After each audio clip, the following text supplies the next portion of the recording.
Hi guys, எல்லாருக்கும் வணக்கம் and welcome back to our Saturday video.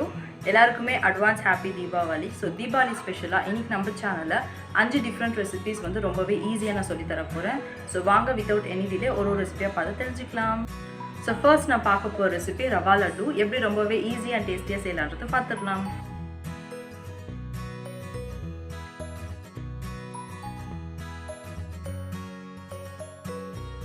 கனமான பாத்திரமும் எடுத்துக்கோங்க. அப்படி இல்லைனா நான்ஸ்டிக் பேன் கூட யூஸ் பண்ணிக்கலாம்.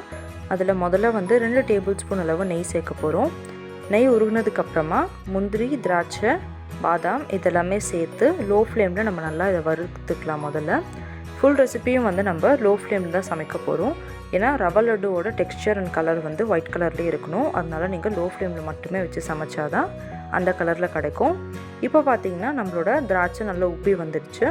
திராட்சை உப்புனதுக்கப்புறமா நம்ம நெக்ஸ்ட் சேர்க்க போகிறது ரவை வந்து நீங்கள் ஒரு முறை மிக்சியில் போட்டு அரைச்சி எடுத்துக்கிட்டு அதுக்கப்புறமா சேர்த்துக்கலாம். ஏன்னா நீங்கள் ரவையை வந்து முழுசாகவே சேர்த்துட்டிங்கன்னா உங்களுக்கு சமைச்சதுக்கப்புறமா சாப்பிட ரவை வந்து ஒழுங்காக வேகாத மாதிரியே இருக்கும். அப்படியே நீங்கள் பச்சையான ரவையை எடுத்து சாப்பிட்ற மாதிரியே ஃபீல் இருக்கும். அதனால் ஒரு முறை மிக்சியில் போட்டு அரைச்சிட்டு அதுக்கப்புறமா நீங்கள் சேர்த்துக்கோங்க. இப்போது அந்த நெய் ட்ரை ஃப்ரூட்ஸோடு அது நல்லா மிக்ஸ் ஆகணும். அந்த அளவுக்கு ஒரு முறை நம்ம இது ஈவனாக மிக்ஸ் பண்ணி விட்டுறலாம். இப்போ பார்த்திங்கன்னா ஈவனாக மிக்ஸ் ஆகிட்ருக்கும். கருகாமல் பார்த்துக்கோங்க. அது கலர் சேஞ்ச் ஆகிடுச்சுன்னா டேஸ்ட்டும் வந்து உங்களுக்கு நல்லா இருக்காது. இப்போ நெக்ஸ்ட்டு வந்து நம்ம தேங்காய் சேர்க்க போகிறோம். டெசிகேட்டட் கோகோனட் அப்படின்னு கடையில் கிடைக்கும். அப்படி இல்லைனா வீட்லேயே கூட நீங்கள் வந்து செய்யலாம். தேங்காயோட இந்த ப்ரௌன் கலர் லேயரை ரிமூவ் பண்ணிவிட்டு அரைச்சிட்டு தவாவில் ஈரத்தன்மை போகிற வரைக்கும் அதை வறுத்துட்டு அதுக்கப்புறமா நீங்கள் இதில் சேர்த்துக்கலாம். சர்க்கரை வந்து நான் 6 டேபிள் ஸ்பூன் சர்க்கரை சேர்த்துருக்கேன். அதில் ஏலக்காயும் போட்டு நான் அரைச்சி சேர்த்துருக்கேன். உங்களுக்கு விருப்பம் இல்லைன்னா நீங்கள் தனியாக கூட வந்து அதை பவுடர் பண்ணி சேர்த்துக்கலாம். அண்ட் அதுக்கப்புறமா நம்ம வந்து 3 டேபிள் ஸ்பூன் அளவுக்கு சூடான பால் சேர்க்க போகிறோம். பால் வந்து நீங்கள் அதிகமாக சேர்த்துட்டிங்கன்னா நல்லா இருக்காது. அதனால் ஒரு 3 டேபிள் ஸ்பூன் பால் சேர்த்தாலே அதிகம். ஆனால் சூடான பால் தான் சேர்க்கணும். அதை ஞாபகத்தில் வச்சுக்கோங்க. இப்போ பார்த்தீங்கன்னா நம்மளோட கலர் சேஞ்ச் ஆகி நல்லா ரெடி ஆகிடுச்சு. இது வந்து லைட்டாக ஆறுனா போதும். உங்கள் கையில் வந்து அது உருண்டை பிடிக்கிற வரைக்கும் சூடாக இருக்கணும். கையில் கொஞ்சம் எண்ணெய் இல்லைனா நெய் எதுனா தடவிட்டு இந்த மாதிரி உருண்டை பிடிச்சி எடுத்திங்கன்னா நம்மளோட லட்டு சூப்பராக ரெடி ஆகிடும். நீங்கள் வந்து ஆறுனதுக்கப்புறமா உருண்டை பிடிச்சிங்கன்னா உருண்டை பிடிக்க வராது. அதனால் கொஞ்சம் சூடாக இருக்கும் போதே உருண்டை பிடிச்சி எடுத்துக்கோங்க. இப்போ பார்த்தீங்கன்னா நம்மளோட சூப்பரான ரவா லட்டு ரெடி ஆகிடுச்சு. இது நீங்கள் ஒரு 15லேருந்து 20 நாள் கூட ஒரு கண்டெய்னரில் ஸ்டோர் பண்ணி வச்சு கூட சாப்பிடலாம். ஸோ நெக்ஸ்ட் ரெசிபி வந்து பாசுந்தி எப்படி ரொம்பவே சீக்கிரமாக அண்ட் ரொம்பவே டேஸ்டியாக செய்யலான்றதை பார்க்கலாம். பர்ஃபெக்டான பாசுந்தி செய்கிறதுக்கு நமக்கு ஃபர்ஸ்ட் ஒரு நல்ல கனமான பாத்திரம் தேவை. அப்படி இல்லைனா நான்ஸ்டிக் பேன் கண்டிப்பாக வேணும். அதில் வந்து ஃபர்ஸ்ட் 1.5 லிட்டர்ஸ் வந்து நம்ம பால் சேர்க்க போகிறோம்.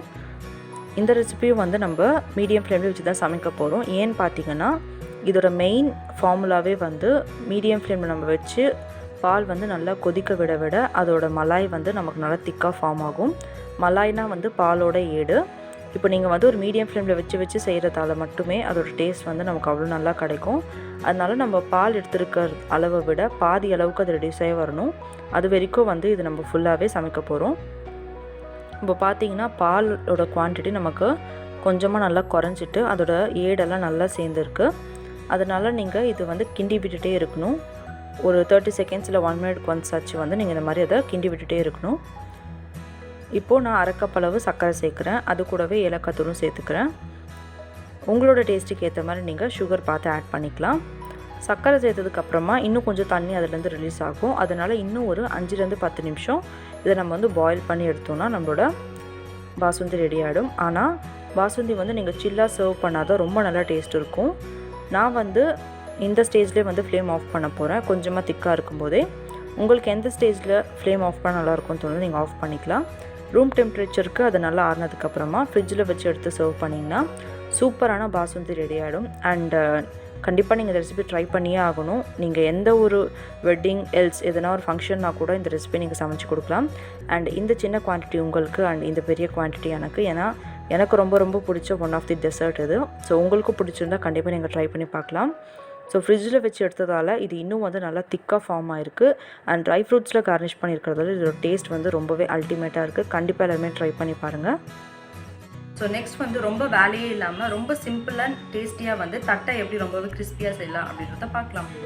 ரொம்பவே ஈஸியாக அண்ட் இன்ஸ்டண்ட்டாக எப்படி செய்யலான்றதை பார்த்துடலாம்.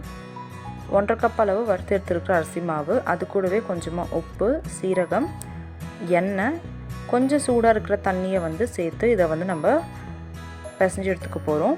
இதில் வந்து 2 காஞ்ச மிளகா, 5 தோலோடு இருக்கிற பூண்டை வந்து நான் பேஸ்ட்டாக பண்ணி இதில் வந்து சேர்த்துக்கிட்டேன். பட் வீடியோவில் காமிக்க மறந்துட்டேன். அதுதான் வந்து இதில் மெயினான டேஸ்ட் மேக்கர். ஸோ அது ரெண்டும் நீங்கள் கண்டிப்பாக சேர்த்துக்கோங்க. இது வந்து ஒரே டே தண்ணி சேர்த்திங்கன்னா குழஞ்சிடும். அதனால் கொஞ்சம் கொஞ்சமாக தண்ணி சேர்த்து நல்லா சாஃப்டான மாவை பண்ணி எடுத்துக்கோங்க. இப்போது ஒரு பிளாஸ்டிக் ஷீட் இந்த மாதிரி எடுத்து அதில் எண்ணெய் தடவி சின்ன சின்ன உருண்டையாக பண்ணி மீடியம் ஃப்ளேமில் நல்லா சூடாக இருக்கிற எண்ணெயில் நம்ம டீப் ஃப்ரை பண்ணி எடுத்தோன்னா நம்மளோட சூப்பரான தட்டை ரெடி ஆகிடும். போட்டுனே எடுத்துடாதீங்க. நல்லா கிறிஸ்பானதுக்கப்புறமா நீங்கள் எடுத்தால் தான் வந்து இதை நீங்கள் ரொம்ப நாள் ஸ்டோர் பண்ணி வச்சு கூட சாப்பிட முடியும். ஸோ இது வந்து ரொம்பவே இன்ஸ்டன்ட் அண்ட் ஈஸியான தட்டை நான் நினைக்கிறேன். ஸோ உங்களுக்கு இந்த தட்டை பிடிச்சிருந்தா கமெண்ட் செக்ஷனில் கண்டிப்பாக சொல்லலாம். அவ்வளோதான், ரெடி ஆகிடுச்சு. ஸோ நெக்ஸ்ட் ரெசிபி வந்து எப்படி ரொம்பவே டேஸ்டியாக ஈஸியாக சாஃப்டாக குலாப் ஜாமுன் செய்யலாம் அப்படின்றத பார்க்கலாம். பாத்திரம் எடுத்துக்கோங்க. அதில் 2 கப் அளவு சர்க்கரை, 1.5 கப் அளவுக்கு தண்ணி சேர்த்து சர்க்கரை நல்லா கரைஞ்சதுக்கப்புறமா 4 ஏலக்காயும் சேர்த்துருங்க. கம்பி பதெல்லாம் வர தேவையில்ல. சர்க்கரை கரைஞ்சதுக்கப்புறமா ஒரு 10 நிமிஷம் இதை மீடியம் ஃப்ளேமில் கொதிக்க வச்சு எடுத்திங்கன்னா நம்மகிட்ட சுகர் சிரப் ரெடி ஆகிடும். இது ஒரு பக்கம் வந்து நம்ம ஆற வச்சிடலாம். பவுல் எடுத்துக்கோங்க. அதில் வந்து பால் பவுடர் அப்படி இல்லைன்னா ரெடிமேட் ஜாமுனோட மிக்ஸ் கூட கிடைக்கும். நீங்கள் எது வேணால் ப்ரிஃபர் பண்ணி யூஸ் பண்ணிக்கலாம். ரெண்டுத்துக்குமே ரொம்ப வித்தியாசம் கிடையாது. நீங்கள் ரெடிமேட் மிக்ஸை வந்து ஸ்மெல் பண்ணி ஆர் டேஸ்ட் பண்ணி பார்த்தா கூட மில்க் பவுடரோட டேஸ்ட் தான் வரும். இப்போ நான் வந்து இதில் கொஞ்சம் கொஞ்சமாக தண்ணியை சேர்த்து இதை வந்து நல்லா ஒரு மாவு அளவுக்கு பண்ணி எடுத்துக்க போகிறேன். சில பேர் வந்து பால் சேர்ப்பாங்க. பால் சேர்த்திங்கன்னா நீங்கள் அன்றைக்கே சாப்பிட்டு முடிக்கிற மாதிரி இருக்கும். இதுவே நீங்கள் தண்ணி சேர்த்துக்கிட்டிங்கன்னா ஒரு 2-3 நாளைக்கு கூட நீங்கள் ஸ்டோர் பண்ணி வச்சு சாப்பிடலாம். மாவு வந்து உங்களுக்கு கிராக்கே இல்லாமல் சாஃப்டாக கிடைக்கணும் அப்படின்னா நீங்கள் பிசைகிற விதத்தில் தான் இருக்குது. நீங்கள் வந்து சப்பாத்தி மாவு மாதிரி அது ரொம்ப ஹார்டாக பிசையக்கூடாது. விரல்களோட நுனியில் மட்டுமே வச்சு கொஞ்சம் பொறுமையாக வந்து இதை பிசைஞ்சு விடுங்க. அப்போ தான் வந்து உங்களுக்கு மாவு ஹார்டாகாமல் சாஃப்டாகவே இருக்கும். இன்கேஸ் உங்களுக்கு வந்து இது ரொம்ப ஹார்டாக இருக்க மாதிரி ஃபீல் இருந்ததுன்னா நீங்கள் வந்து 1 ஸ்பூன் நெய் இதில் சேர்த்துட்டு எல்லா இடமே ஈவனாக ஸ்ப்ரெட் ஆகிற மாதிரி மிக்ஸ் பண்ணிட்டீங்கன்னா உங்களுக்கு டேஸ்ட்டும் நல்லாயிருக்கும். அதே சமயம் ஜாமுன் கூட வந்து கிராக் இல்லாமல் நமக்கு நல்ல பர்ஃபெக்டான ஷேப்பில் கிடச்சிடும். இப்போது இதை வந்து நல்லா நம்ம எல்லா இடமும் நெய் ஸ்ப்ரெட் ஆகிற மாதிரி பிசைஞ்சு சாஃப்டாக பண்ணி எடுத்துக்கலாம். இப்போ பார்த்திங்கன்னா நல்லா சாஃப்டாக இருக்குது நம்மளோட மாவு. இப்போ கையில் வந்து எண்ணெயை வந்து நல்லா அப்ளை பண்ணிக்கோங்க. அப்படி இல்லைன்னா நெய் சின்ன சின்ன உருண்டையாக வந்து மாவை எடுத்து இந்த மாதிரி உருட்டிக்கோங்க முதல்ல. அதுக்கப்புறமா உள்ளங்கையில் வச்சு ஒரு கை மட்டுமே வந்து நல்லா சர்க்குலர் மோஷனில் நீங்கள் ரொட்டேட் பண்ணி எடுத்திங்கன்னா கிராக் இல்லாமல் கிடைக்கும். 2 கையிலுமே நீங்கள் வந்து சுற்றுனீங்கன்னா உங்களுக்கு ஷேப் ஒழுங்காக வராது. அதனால் ரொம்பவே பொறுமையாக வந்து எல்லா உருண்டையும் இந்த மாதிரி கிராக் இல்லாமல் பண்ணி எடுத்துக்கோங்க. எண்ணெய் வந்து ரொம்ப சூடாக இருக்கக்கூடாது. மீடியம் ஃப்ளேம்லேயே வந்து நல்லா சூடாக இருந்தால் போதும். ஹை ஃப்ளேமில் வேண்டாம். ஒரு ஜாமுனும் வந்து ஒரு 5 செகண்ட்ஸ் கேப்பில் வந்து எண்ணெயில் பொறுமையாக பார்த்து போடுங்க. ஏன்னா நம்ம இது உருண்டையாக போடுறதால நம்ம மேலே வந்து எண்ணெய் தெறிக்க சான்ஸ் இருக்குது. அதனால் கொஞ்சம் பொறுமையாக பார்த்து போடுங்க. எல்லா சைடுமே வந்து இது ஈவனாக வந்து நல்லா குக்காக இருக்கணும். அதனால் ஒரு 4-3 நிமிஷம் வரைக்கும் இதை வந்து நல்லா டார்க் ப்ரௌன் ஆகிற வரைக்கும் ஃப்ரை பண்ணி எடுத்துக்கலாம். உங்களுக்கு எண்ணெயில் பார்க்கும்போது வந்து அது நல்லா ப்ரௌன் ஆன மாதிரி தான் தெரியும். பட் எண்ணெயிலேருந்து எடுத்ததுக்கப்புறமா லைட்டாக ப்ரௌன் இருக்கிற ஃபீல் இருக்கும். ஸோ இப்போ பார்த்திங்கன்னா நல்லா டார்க் ப்ரௌன் ஆனதுக்கப்புறமா எடுத்து நம்ம ஜீராவில் ஒரு 1/2 hour நம்ம சோக் பண்ணி அதுக்கப்புறமா சர்வ் பண்ணோன்னா நம்மளோட சூப்பரான ஜாமுன் ரொம்பவே சாஃப்ட் அண்ட் டேஸ்ட்டாக வந்து ரெடி ஆகிடுச்சு. ஸோ இது வந்து நீங்கள் இந்த தீபாவளிக்கு ட்ரை பண்ணி பார்த்துட்டு எனக்கு கண்டிப்பாக சொல்லுங்கள்.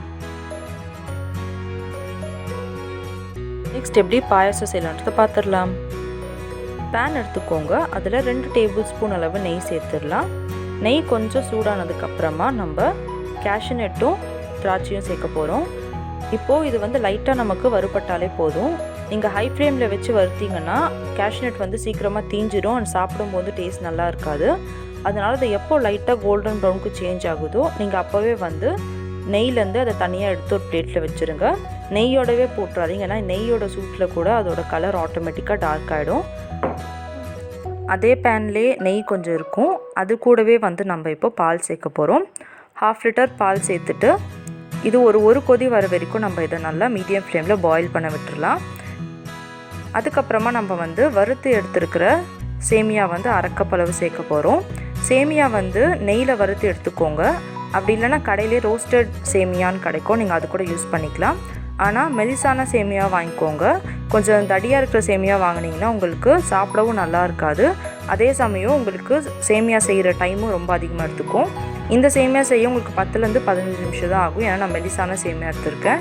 இப்போது ஒரு 5 நிமிஷத்துக்கு மேலே நல்லா கொதிச்சிடுச்சு. இப்போது பாதி வெந்திருக்கும். அந்த சமயம் வந்து நீங்கள் ஏலக்காவும் நாட்டு சர்க்கரையும் சேர்த்துக்கலாம்.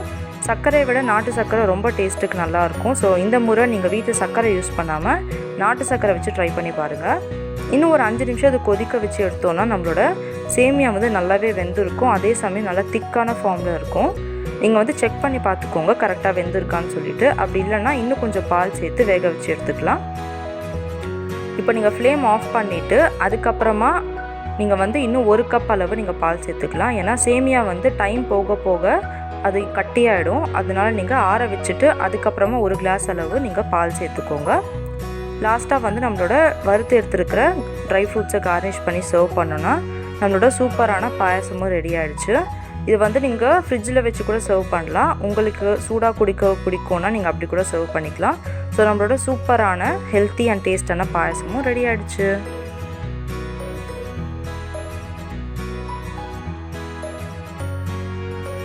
நம்மளோட சூப்பரான 5 ரெசிபிஸும் பார்த்தாச்சு. ஸோ உங்களுக்கு எந்த ரெசிபி பிடிச்சிருந்தது அப்படின்னு நீங்கள் ட்ரை பண்ணிவிட்டு இந்த தீபாவளிக்கு இந்த கமெண்ட் செக்ஷனில் சொல்லுங்கள். ரொம்பவே சேஃபாக கொண்டாடுங்க Deepavali. So thank you so much for வாட்சிங் கைஸ். லைக் பண்ணுங்கள், ஷேர் பண்ணுங்கள், சப்ஸ்கிரைப் பண்ணுங்கள், மறக்காமல் கமெண்ட்டும் பண்ணிடுங்க. So bye.